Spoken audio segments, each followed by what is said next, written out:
So I'm really pleased to be joined here today with Blair and Dave. And these two folks right here, you heard their questions from the audience before. They are definitely notorious players in the policy landscape. Lots of great history here. I'm going to let them introduce themselves, but Blair has truly been involved in so many aspects of Medicare and federal policy, federal health policy. You'll hear in a moment, it's quite a list. And Dave is a longtime healthcare investment banker and now an advisor. They both have lots to share and really interesting backgrounds. So Blair, why don't you go ahead and give a brief introduction for the audience? Sure, thanks. Am I on? Can you all hear? Yeah, so Blair Childs, I have been working in healthcare policy for 40 years, and I know I look very young, but and I've really been in all the major issue areas over that time. So I have a very long perspective, but I ran, it was interesting, AJ mentioned earlier, the Harry and Louise program. I don't know if anybody remembers that. I ran that. I also led the effort that led to Medicare Advantage. It was at that time Medicare plus So choice. you single-handedly? Yeah, I ran the campaigns for both of those. So you defeated Hillary Care. Yeah, well, we didn't. Wow. It was very tough when the Clinton administration came after us. That's for sure. And then I've also was involved in drafting the ACO provisions, value-based care provisions in the ACA. And also all of the opening up of the EHRs, which has been a huge problem, as I think many of you know. So I've been super involved in all these areas, playing a leadership role and understanding the policy. So I have a real sweep of experience. So thank you. Thank you, Dave. I got to say, the Harry and Louise ads, if you haven't seen them, that was brilliant. Not sure I necessarily agreed with the objective, but it was brilliant. Application of how to sway public opinion. So it was the first of its kind. Yeah. So Dave Johnson, I've got an unusual background. I was an English literature major in college, and then a Peace Corps volunteer in Africa, lived through a coup, thought I wanted to have a career in international development, but thought I needed some skills. So I got back and got a public policy degree at Harvard at the Kennedy School, when it was far and away the most quantitative professional program at Harvard. Almost killed me, but I learned to love economics, statistics, econometrics, analytic modeling, that type of thing. And through some twists and turns, ultimately became a healthcare investment banker to large nonprofit health systems, which would have surprised no one more than my own Peace Corps self. So the reason I tell you that background is, so I had a very successful investment banking career, funding $30 billion of tax-exempt bond issues to build hospitals, ambulatory centers, so on. Put together many of the largest systems in the country and so on. But by 2014, I just couldn't do it anymore. I felt I was contributing to the overbuilding of the acute care footprint in the country. And then the question was what to do next. And so I hired a coach, former hockey player, and it became a full contact sport. He would call me on my bullshit, I would fight back. And anyway, the last session, probably the best money I ever spent, by the way, but the last session he came in loaded for bear and said, you want to write a book, you think you got something to say. And I told him he was crazy, except in a lot more colorful language than that. It was supposed to be a session, it was a Friday afternoon, an hour session, Friday afternoon. Hour went by, hour and a half. We got to 2 hours, and he basically said, I'm not going to leave until you tell me you're going to give this serious consideration. And I wanted to go home, so I said, sure, I'll think about it. And over the weekend, I was thinking about it, and I said, well, what if he's right? Got over myself a little bit. Why would anybody care what I have to say? And then I thought about my background, and I'd been doing a little bit of writing, and I said, maybe it takes some combination of cultural sensitivity, like you get in the Peace Corps, literary sensibility, like you get being a literature major, public policy acumen, and market expertise to make sense of this. And I can look at the industry from all four of those lenses. Maybe I'll see some things that others don't.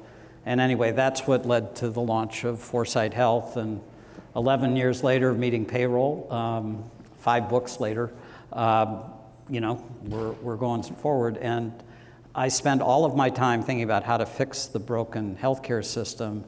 And my own perspective is market-driven reform. So policy is interesting, it's important, but I think bottom-up is how the system's going to change more than top-down. Yeah, so maybe you're not totally in disagreement. There are some things you might agree on. No, I suspect everybody in this room is focused on fixing healthcare.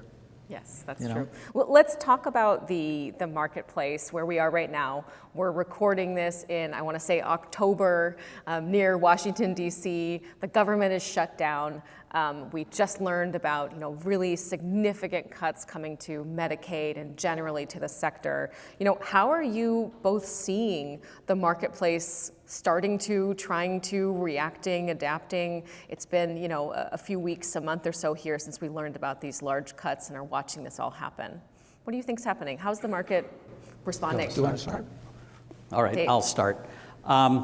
One of the things I've been thinking about for a while, this is even before the shutdown, is the extent to which these massive cuts are going to be a forcing function of sorts. There's this concept in business called constrained optimization. So if you have fewer resources, how can you get more out of it? And one of the interesting things about the Big Beautiful Bill is every healthcare association in the country was screaming at the top of its lungs not to do this. And the Trump administration barely shrugged its shoulders and went ahead. And it got me wondering whether the industry has cried crisis one too many times. And if we're in this sort of forced period of constrained optimization, how is that going to work its way out? Well, I also happen to believe that U.S. healthcare might be the single most inefficient industry in the history of humanity. I'll give you one example. So in industry, there's this concept of production capacity. So an assembly line conceivably can be running 168 hours a week, so 24 hours a day, 7 days a week. And you have to have time out for restocking the line. Sometimes it goes down. But a good percentage is in the high 80s to low 90%. So think about your typical OR inside healthcare, right? And runs typically 1 shift a day, 4.5 days a week. At best, its production capacity percentage is 25%. Now, I happen to have been in my career, I was on the board of a health system in India called Medanta. We ran our ORs 7 days a week, probably 20 plus hours a day. I mean, it's a really expensive resource.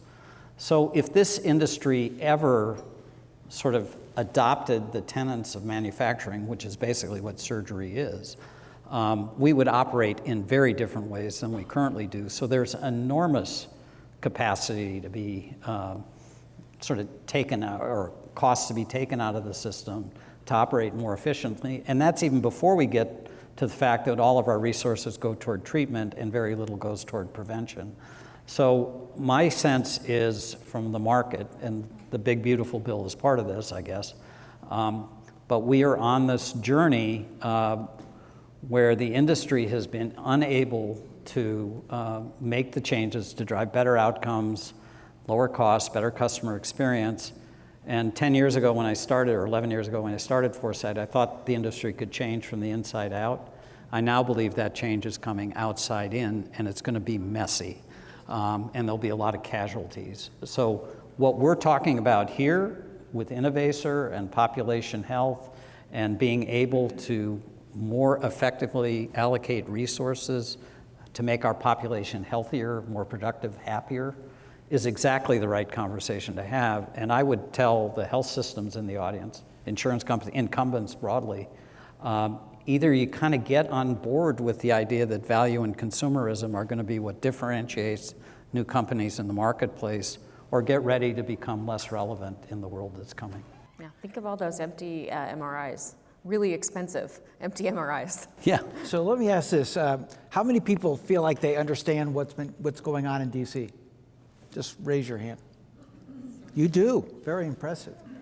I mean, I love the comment that was made earlier about clicks, mouse clicks lead to clarity. I think can't remember who said that. Brandon said that maybe. Brandon, but what exists in Washington is mouse clicks lead to a lack of clarity because there's so much energy, confusion, hyperbolic, because what you're trying to do when you read the press or anything that's talking about Washington is get people to click on the article. So it's actually creating more confusion. But when you peel things back in what's going on here, totally agree with the constraint on spending, on money. Totally agree that is one of Trump's in this administration, the trifecta. We have to talk about the trifecta. So you've got a unified Republican Congress and of course the presidency. Unified is doing a lot of work in that sense. Yeah, so yeah. Keep going. Well, actually, it's amazing that what this Congress has done with 2, 3, 4 vote majority. It's unbelievable. And the speed, I've never seen anything like this. I've been working in this area for so long, and I've never seen anything move this fast. So I will tell you where Donald Trump comes from in all this, having spent time with the guy. He is all about one thing, which is how do we reduce healthcare spending? That's really his focus. And he doesn't know anything more about how to do that other than the fact that we've got to do that. So there's essentially what's going on is a full court press by this administration and by this Congress to try to bring down healthcare spending. So there's no party that isn't being attacked to some extent. The payers are having to deal with audits and with this new HCC coding methodology, which was started actually in Trump 1. The pharmaceutical companies, we all know about most favored nation and other kinds of things that are out there. Health systems, clearly with Medicaid cuts, the Medicaid cuts really hit at the health systems overall. All these things are going on, and then you've got on top of that, so you've got the constrained resources and cuts, which are not something that Republicans generally advocate for. They're more market-based, but I think they're doing major control changes. So literally pay for cutting those tax cuts some way, right? literally cutting payment, literally making mandatory payment models. So in Trump 1, we didn't talk about mandatory payment models. In fact, they went back from having a mandatory It was a bundle bad word. payment It was program. very controversial to have a Right. mandatory model. They're now, you're going to see more of that coming forward overall. So there's an impatience, there's a speed of change, and all that's going on. And I just think what you guys are doing in this room, what I've heard from Innovaccer here, it is so spot on in terms of what you've got to do, which is harness technology to understand the data and then put it to use. Fits with what I see going on overall in healthcare, and I've been looking at this for so long and working on this for so long. One is that we're moving from a government-designed healthcare system, because it was the way it was built was in the 1960s. You had Medicare and Medicaid, and it's got all its arcane mechanics behind it. Fee-for-service, which has misaligned incentives. I don't need to tell anybody in this room that. But fee-for-service is basically a government-designed system, and it was designed by, for all practical purposes, Congress plus providers, because all the different provider groups were at the table, and that's how it was built initially. Don't forget the Blue Cross associations who got to administer. True. Although initially CMS ran all of Medicare, of course. They contracted out, but they ran all of Medicare. And the states really had their own agencies that ran Medicaid. So we're moving from this government design system to a more market-based system. And the market-based system is shifting this public risk, which is Medicare or Medicaid, to a private entity that is responsible for the cost of care, total cost of care. That's where we are going. It's unmistakable, it's very clear. We've been talking about it here. And the providers are in a position of having all the data and really being able to harness it to improve care. And so the health systems are really well positioned in this. The problem is they have a hard time getting out of their own way, because we've got this system that we have to live with on a day-to-day basis. So that's one of the major trends that's going on. It's shifting public risk to private entities who are accountable for cost and quality and outcomes, like what you guys were talking about. That's one thing. The second thing is they're basically dismantling or changing all the perverse incentives that exist in fee-for-service that undermine competition. So that's everything from 340B, which really discriminates against for-profit hospitals and not-for-profit hospitals. You've got obviously different payment levels depending on your site of care. So that's the site-neutral payment kinds of things. There's obviously access to data and so forth, that your transparency of pricing information, all those things. So those are all the competitive things that this administration is trying to take on and address that undermine robust competition. So that you're going to see more of that, is that movement. And then the last thing is something we've been talking about a lot here, which is consumerism. And that's patient access to data themselves, their own personal health record. There's a big focus of that in this administration. It's price transparency in that area too. It's all the quality metrics and making those as transparent and taking it down to the individual clinician level. All these things these are the three big buckets of policy focus going on in Washington that have been underway for, frankly, decades. I mean, that's a large part of what I've been working on over my career, is trying to realign the incentives so that you can fix healthcare. But if you think in terms of those areas, shifting public risk and what that means and how that plays out, this whole creating greater competition, a market-based competition in the system, which right now is undermined by a lot of different policies, and then also how do you empower patients? So that's what I see going on overall. I want to kind of amplify on the market side of this, because you and I are in violent agreement here on what's happening. So I shameless plug, but I just published last November the Coming Healthcare Revolution with Paul Kusserow, and our punchline is more change in the next 10 years than in the last 100 years. It's a megatrends book, massive macroeconomic forces pushing down on the largest industry ever created by human beings, starting to crack it, and markets hate a void, so market forces pushing up to fill that, and it's big enough. So what are the force multipliers that are going to change, as I said, the largest industry ever built by human beings? Healthcare is pushing towards $6 trillion. That's almost 25% bigger than the economy of Germany. So only the United States and China are bigger than the healthcare economy. And not only do we have the largest industry ever created by human beings, we also have the largest industrial complex ever created by human beings. And those of you who remember Eisenhower's warning about the military-industrial complex, the conjunction of industry, bureaucracy, and Congress legislative bodies working for their interests at the expense of broader society. We have that on steroids in healthcare. So in '60, when Eisenhower gave that speech, military, believe it or not, was 9% of the economy. Today it's 3%. We have a massive military-industrial complex. Healthcare was 5, and now it's 18.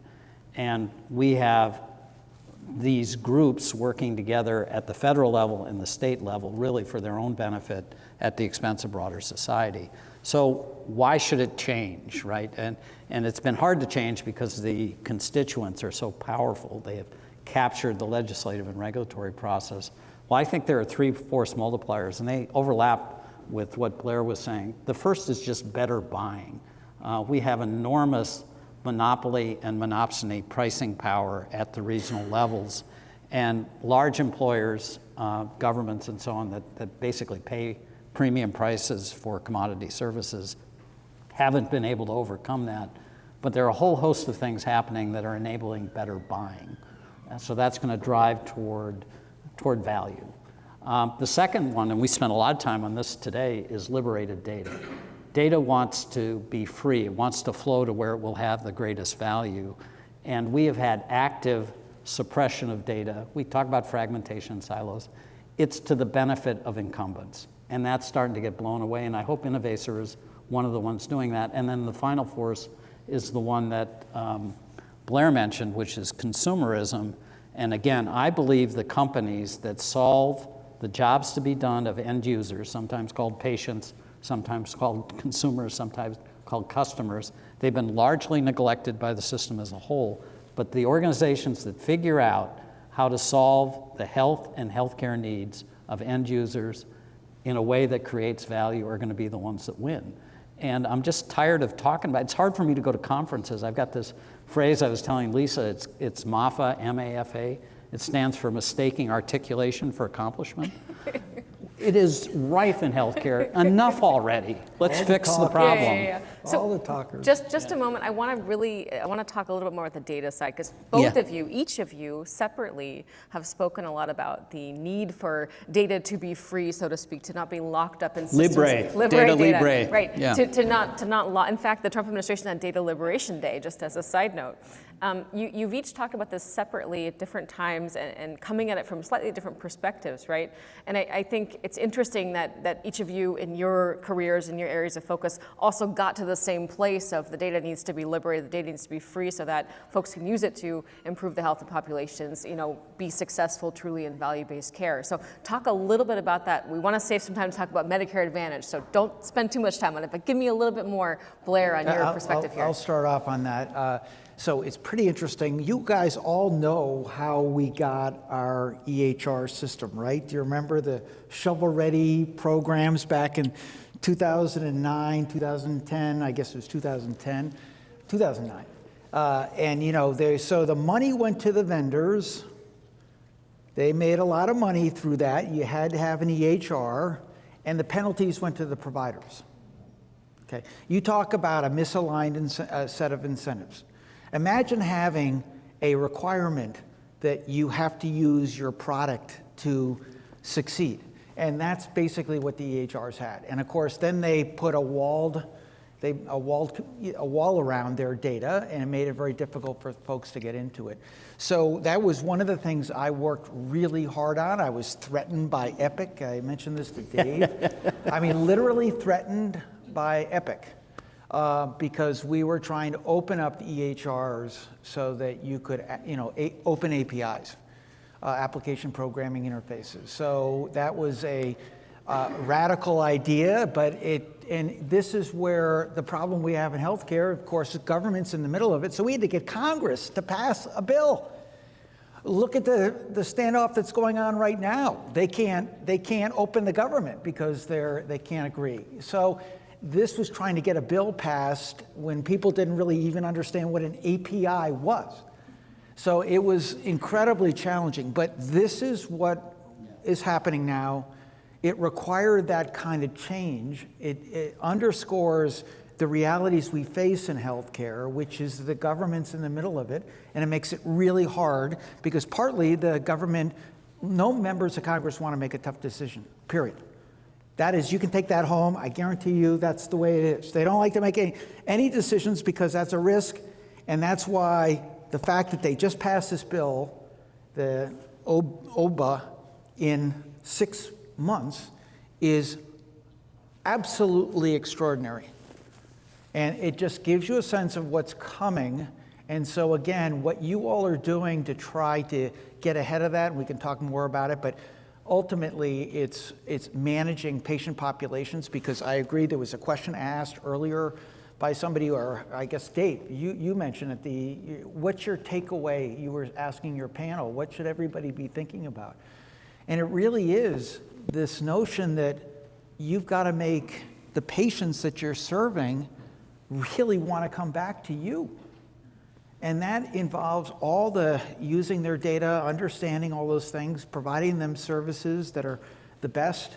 That's ultimately what we're going to have to compete around. So anyway, that's long-winded. Yeah, we need to get data access. It's been going on for a long time to get there. It's required literally a law in Congress to get there, but it is underway, and this administration is going to do everything in their power to provide greater access to that data, particularly to consumers. This is 21st Century Cures and the no information blocking rules, just for clarity. Right, right. Plenty of laws. So we've had some audience participation this morning, so I'm going to do 3 quick questions.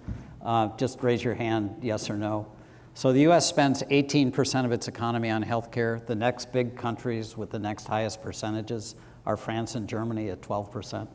Anybody here think we need to spend more than 18% of our economy to deliver great healthcare to everyone in the country? Seeing no hands. No hands, okay. You gotta have one where some people can raise it. You'll see, it's a setup. Okay.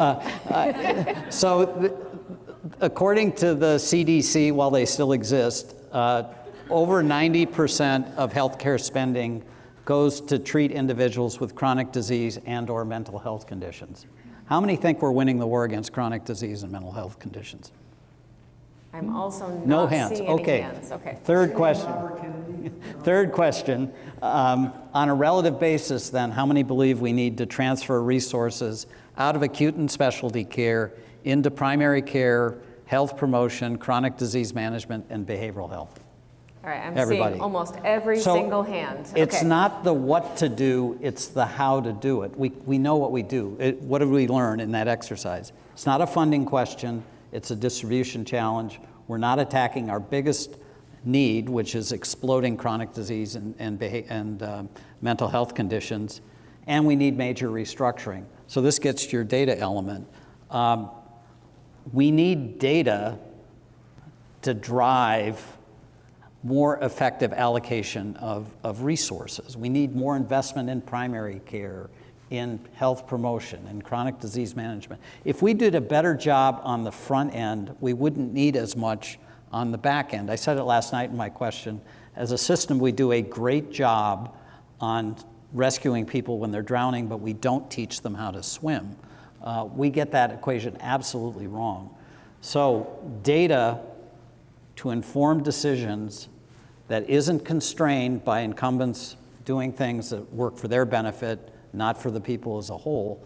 And that's the revolution. That's the coming healthcare revolution. And everybody raise your fist, hand, close your fist, repeat after me. Raise your hand. Oh, we're Close making your a fist. pledge is and coming. say, revolution, baby, let's No. do it.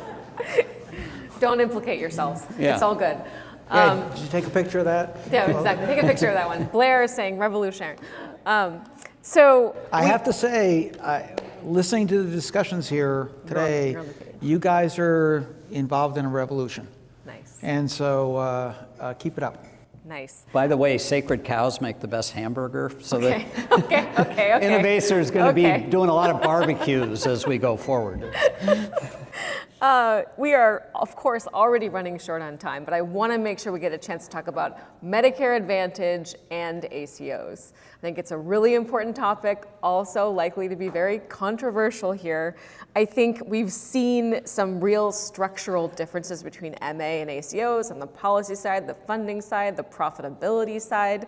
Let's talk about this difference. I want to start with you, Blair, because you were definitely very deeply involved in creating Medicare Advantage. You know, from where you were then to where we are today, you know, talk about this difference and where you see it going from here. Yeah, so I think most people, I can go through sort of the details of it, but there's big differences between the way the ACO program, the traditional Medicare, you guys all know the traditional fee-for-service Medicare and how it's structured, and fee-for-service and so forth, and how they built the through the ACA, the ACOs, and how they need to operate. So all the rules that are around that. And they basically had to force feed, attribute patients to an ACO, then risk stratify them and so forth. And there's different sets of rules that apply to the ACOs from MA plans. And this creates an uneven playing field, but this administration will be trying to make it more level, frankly, in a variety of ways. Because as I said earlier, they're attacking everybody. They're attacking the MA plans in terms of their revenue as well as the health systems and what's going on with Medicaid and all. There's no sacred cows out there overall. But the rules are different. It's made it difficult for ACOs to succeed. At the same time, we will always have a traditional Medicare population, and it will need to be better managed overall. And whether this is because they do the wiser, automated prior authorization program for traditional Medicare, are you guys aware of that? We're aware of it. Yeah, so whether it's that, there's a ASC surgery center prior authorization program that was just announced.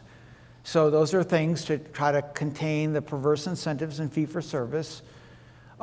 So there's just a lot of things being done from a policy vantage point, and that this administration will keep trying to implement to address the lack of competition or the uneven playing fields that exist. So they exist. They're going to be taken on.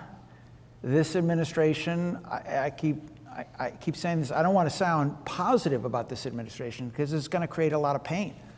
But they're going to break glass, because Washington hasn't broken glass in the past because it's just been very, very cautious. For all the dynamics I described. And this administration, I saw it in the first Trump administration, but they're going to be much, much more aggressive, and you're going to see things like site neutral payment. You already have seen it. You're going to see the elimination of the inpatient only list, it's already going on, has created an advantage for inpatient hospitals. They're going to do something about 340B. We can talk about what those elements are, which is a huge revenue source for health systems. But it's uneven because the for-profits can't play in 340B, and so there's this big debate that goes on there. So yeah, I get the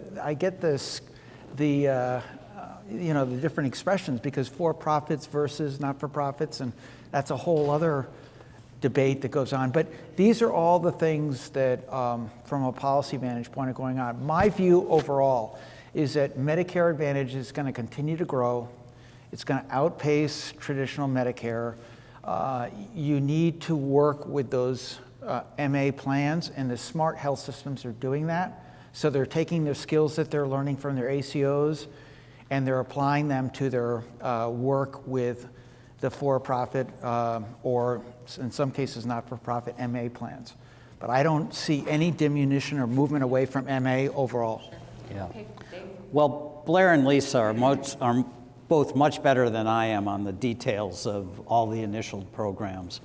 What I will tell you, what I love about Medicare Advantage is that once you get through the risk coding, you actually have to manage the care of a population. What I hate about Medicare Advantage is all of the effort goes into the risk scoring. I'm wearing one of my favorite ties today, which is egg and chicken. Which came first, chicken or the egg? And I want to get some healthcare specific ones, upcoding versus denials, volume versus value, health versus healthcare. There are just some fundamental contradictions built into the system. And I really felt badly for the pop health panels that were up on stage trying to explain how they work inside these large provider organizations to actually think about population health. This is a truth. Take it home to the bank. Competing on health is fundamentally different than competing on healthcare. We actually need to do both a lot better. Clay Christensen has this concept of dual transformation. Transformation A is the existing business. Healthcare, how do we deliver better outcomes, lower cost, better customer service? Huge amount of work there.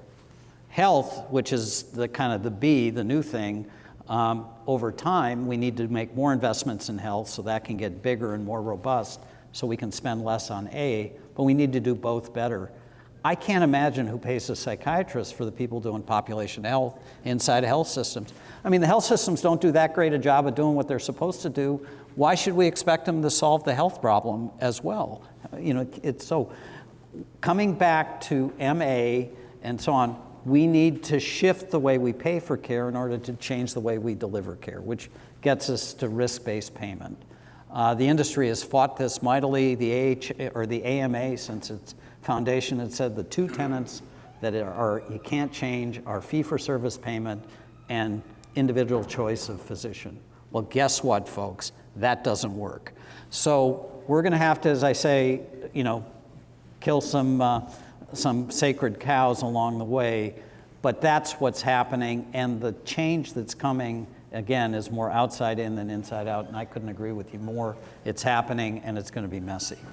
Okay, we are really almost out of time, so we're going to give you... You're kidding. I know. We're just getting started. We're going to give you, you got 30 seconds to give your sort of final takeaway for this audience about the policy landscape over the next year and change.